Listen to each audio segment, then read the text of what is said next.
नमस्कार, मैं हूं अभिषेक उपाध्याय। आप देख रहे हैं टॉप सीक्रेट। अब देवकीनंदन ठाकुर भी निशाने पर आ गए हैं, मशहूर कथावाचक देवकीनंदन ठाकुर। और इसी के साथ में ये सवाल फिर से गहरा गया है कि क्या यूपी में ब्राह्मण सबसे ज़्यादा प्रताड़ित हैं? क्या यूपी में ब्राह्मण सबसे ज़्यादा निशाने पर हैं? और देवकीनंदन ठाकुर किस बात के लिए निशाने पर आ गए? पहले छोटा सा ये घटनाक्रम समझ लेते हैं, फिर मैं आप पूरे तथ्य आपके सामने रखूंगा कि सवाल क्यों उठ रहा है कि यूपी में ब्राह्मण सबसे ज़्यादा प्रताड़ित हैं। देवकीनंदन ठाकुर ने एक बयान दिया था और उन्होंने उस बयान में ये कहा था कि भारत के विभाजन और कश्मीरी ब्राह्मणों के नरसंहार के लिए जयचंद दोषी है। और ये भी कहा था कि सनातन से सबसे ज़्यादा खतरा जयचंदों से ही है। ये जयचंद एक उपमा थी। ये बयान उनका छपा था 3 दिसंबर को एक अखबार में, और इसी बात को लेकर के उनके खिलाफ एक आगरा के न्यायालय में मानहानि का केस दायर कर दिया है अधिवक्ता अजय प्रताप सिंह ने। और ये कहा है कि जयचंद कन्नौज के राजा थे, वो गद्दार नहीं थे, तो आखिरकार कैसे उनको ये कह दिया गया। अब आप सोचिए, जयचंद की कहानी कौन नहीं जानता है, उससे कौन वाकिफ नहीं है।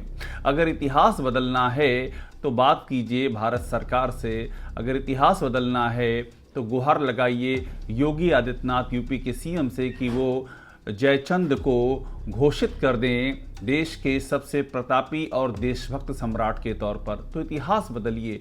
जब इतिहास में इस बात का जिक्र है और ये पढ़ाया जाता है कि जयचंद ने गद्दारी की थी, तो उसी उपमा को लिया है कथावाचक देवकीनंदन ठाकुर ने, उनके खिलाफ ये मानहानि का केस दर्ज करा दिया जाता है आपराधिक। लेकिन अब सवाल ये है कि ये देवकीनंदन ठाकुर को जिस तरह से निशाने पर लिया गया है, क्या ये इस बात को दिखाता है कि यूपी में जो हो रहा है उसके पीछे संयोग नहीं बल्कि प्रयोग है? ये सवाल है। अब जैसे कि देखिए, पहले आप यूँ समझ लीजिए कि यूपी में ये सवाल क्यों उठ रहा है। एक के बाद दूसरे मामले ऐसे हुए हैं जिसके चलते सवाल उठ रहा है। अभी भी भूला नहीं होगा लोगों को मोहित पांडे का मामला। मोहित पांडे की अक्टूबर 2024 में, इसी अक्टूबर 2024 में चिन्हट थाने में कस्टोडियल डेथ हुई थी। कस्टोडियल डेथ, घर वालों ने आरोप लगाया था कि हत्या की गई है मोहित पांडे की। बड़ा हंगामा हुआ और जब हंगामा बढ़ा तब जाकर के वहाँ के पुलिसकर्मियों पर एक्शन लिया गया। ये मोहित पांडे। लेकिन मोहित पांडे से पहले एक और घटना लखनऊ के ही बंथरा थाने में, बंथरा इलाके में घट चुकी थी, जहां पर ऋतिक पांडे के साथ में भी एक बिजली बनाने के विवाद में ऋतिक पांडे की पीट कर हत्या कर दी गई थी। ये हुआ था बंथरा में, और उस पर भी बड़ा आंदोलन हुआ, ब्राह्मण समाज आगे आया और उसके बाद जाकर के एक्शन हुआ। लेकिन उसके पहले बहुत ज़्यादा इसमें संघर्ष हुआ, आंदोलन हुआ, बहुत ज़्यादा हो हल्ला हुआ। तो मोहित पांडे और ऋतिक पांडे। लेकिन कहानी यही नहीं ख़त्म होती। अभी तो 2024 के वाक़े आपको बता रहा हूँ, चंद वाक़े जिक्र कर रहा हूँ। मई 2024 में एक कुणाल शर्मा का मामला आता है। कुणाल शर्मा का अपहरण करके हत्या कर दी जाती है। ये कुणाल शर्मा ग्रेटर नोएडा में व्यवसाय कर रहे होते हैं और पुलिस इसमें सहयोग नहीं करती, आरोप लगता है। घर वाले शिकायत करने जाते हैं, घर वालों को ही टॉर्चर किया जाता है, उनको बंद कर दिया जाता है और कुणाल की अपहरण हो जाता, हत्या हो जाती है। इसमें ब्राह्मण समाज भी उतरता है, सड़कों पर उतरता, आंदोलन करता है, तमाम दबाव बनाता है।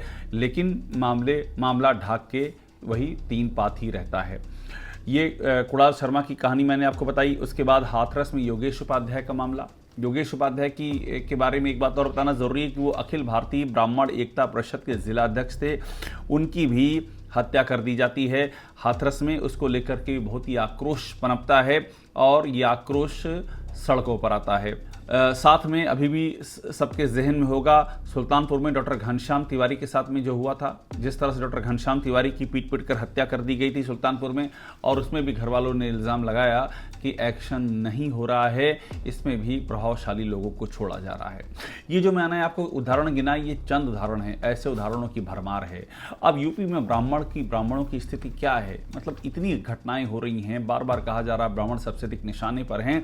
तो आप ये तो समझिए कि आखिरकार यूपी में ब्राह्मणों की स्थिति क्या है? 12 से 14% कहा जाता है, कुछ लोग कहते हैं 16% तक यूपी में ब्राह्मण हैं। यूपी में स्थिति ये है कि 115 ऐसी सीटें हैं जहां पर ब्राह्मण मतदाताओं का प्रभाव है। 403 में से 115 सीटें ऐसी हैं। यूपी में 12 ज़िले ऐसे हैं जहाँ 15% से ज़्यादा ब्राह्मण हैं। 12 ज़िले ऐसे हैं जिनमें से बस्ती है, गोरखपुर है, देवरिया है, महाराजगंज है, बनारस है, प्रयागराज है, अमेठी है, जौनपुर है, बलरामपुर, ये इन सब ज़िलों के नाम मैं बता रहा हूँ। यहाँ 15% से ज़्यादा ब्राह्मण हैं और इसी यूपी में अभी तक 6 ब्राह्मण सीएम हो चुके हैं। एनडी तिवारी आखिरी ब्राह्मण सीएम थे। कुल 21 सीएम हुए जिनमें से 6 ब्राह्मण हुए हैं और उस यूपी में अब ये स्थिति आ चुकी है। ये भी बहुत ही चिंतन और हैरानी की बात है। अब सवाल ये है कि क्या ये मामला उठ नहीं रहा है? ऐसा नहीं है कि आज इसको उठाया जा रहा है, इसको नेता भी उठा रहे हैं, पॉलिटिकल पार्टी भी उठा रही है। यूपी में ब्राह्मणों के साथ जो हो रहा है, मैं आपके सामने कुछ एग्जाम्पल रखता हूँ किस तरह से मुद्दा उठ रहा है। अभी भी जब हरियाणा के चुनाव चल रहे थे तो उस समय कांग्रेस के वरिष्ठ नेता रणदीप सुरजेवाला ने एक बयान दिया। उन्होंने बयान दिया कि यूपी के ब्राह्मण नेतृत्व को योगी सरकार ने चुन चुन करके मारा और ये बयान उनका जम करके वायरल हुआ, इसकी बहुत चर्चा हुई। सतीश चंद्र मिश्रा बीएसपी के राष्ट्रीय महासचिव, उनका एक बयान आया। उन्होंने कहा कि भाजपा सरकार में 500 ब्राह्मणों की हत्या हुई है, 500 ब्राह्मणों की हत्या और 100 से अधिक एनकाउंटर।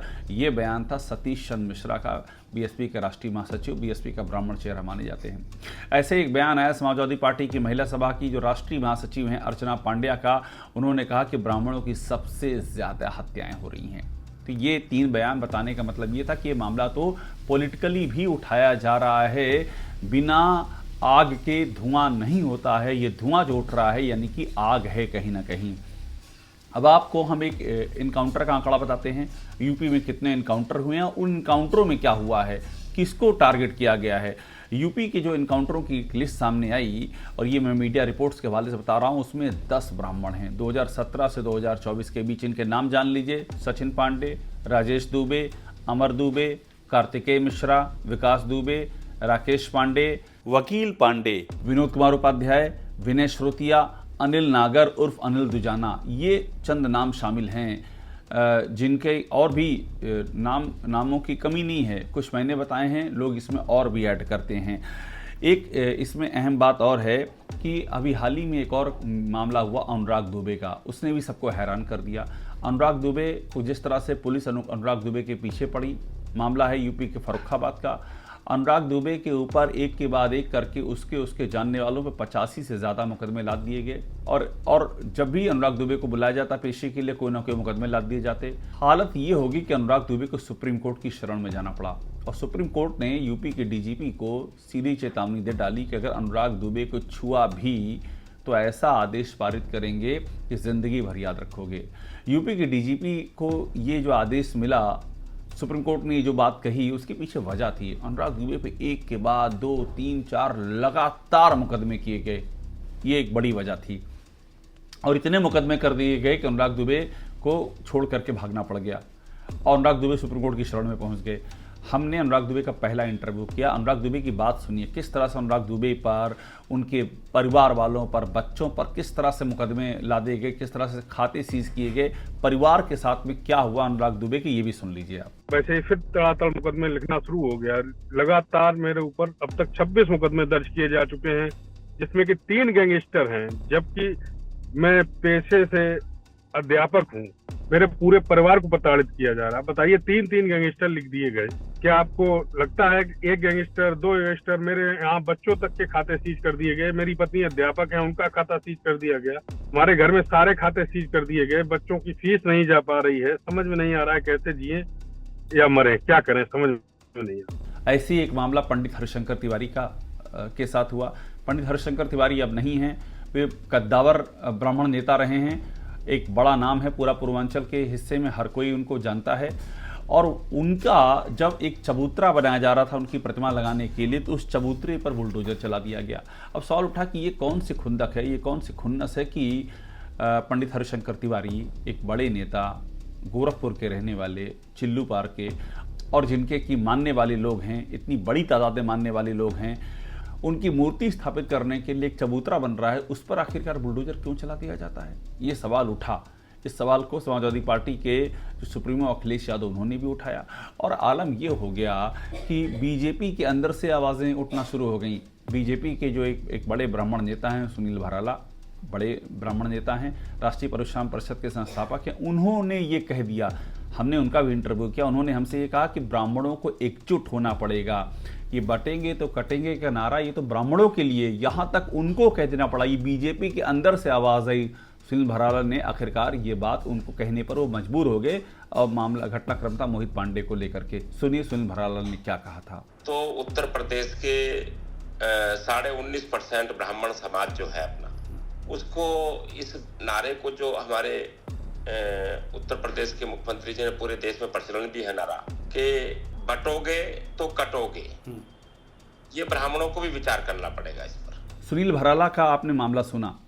इसके बाद एक बात का और मैं जिक्र करूं, बीजेपी के फायरब्रांड प्रवक्ता राकेश त्रिपाठी के साथ जो हुआ वो भी ध्यान दीजिए। राकेश त्रिपाठी आलम ये हो गया कि वो एयरपोर्ट से लौट रहे थे और उनकी गाड़ी को लखनऊ पुलिस ने रोका, परिवार के साथ थे, उनके साथ में बदसलूकी की गई। बात यहीं तक होती तो बात खत्म हो जाती, हम ये मानते एक इंडिविजुअल पुलिसकर्मी ने ये हरकत की। उसके बाद राकेश त्रिपाठी को कार्रवाई के लिए किस तरह से गुहार लगानी पड़ी, ये हैरानी की बात थी। सवाल उस घटनाक्रम का तो छोटा था, उस घटनाक्रम के बाद क्या हुआ। एक बीजेपी के फायरब्रांड प्रवक्ता को, एक चर्चित चेहरे को जिस तरह से सत्ता के ऊंचे गलियारों तक अपनी बात ले जानी पड़ी, तब जाकर के एक्शन हुआ। ये हैरानी की बात थी कि राकेश त्रिपाठी जैसे नेता के साथ भी अगर अभद्रता होती है तो उनको अपनी बात गुहार करने के लिए कितने ऊंचे दरवाजे खटखटाने पड़ते हैं। और राकेश त्रिपाठी ने अपनी गाड़ी से बीजेपी का झंडा लगाना छोड़ दिया है उस घटना के बाद से। तो ऐसे में सवाल ये है कि यूपी में ब्राह्मण बार बार निशाने पर क्यों आ रहे हैं। सवाल ये कि क्या ब्राह्मण सबसे ज़्यादा प्रताड़ित हो चुके हैं। सवाल ये भी है कि ऐसे में क्या ब्राह्मण और ब्राह्मणों की राजनीति एक नई शक्ल अख्तियार करेगी, ब्राह्मणों का भी कोई नेतृत्व सामने आएगा और जो इन बातों को जो अलग अलग सतहों पर फैली हुई हैं, इन बातों को संगठित करके एक फोरम पर मजबूती के साथ उठाएगा। ये बात सर उठाने लगी है और बात ये भी सर उठाने लगी है कि ब्राह्मणों के साथ यूपी में जो हो रहा है ये क्या है, ये संयोग है या फिर कोई प्रयोग है। टॉप सीक्रेट को देखते रहिए, लाइक कीजिए, सब्सक्राइब कीजिए, बेल आइकन दबाइए। आपको यहाँ वो सारी खबरें मिलेंगी जो लीक से हटकर हैं और जो आपको सिर्फ यहीं मिलेंगी।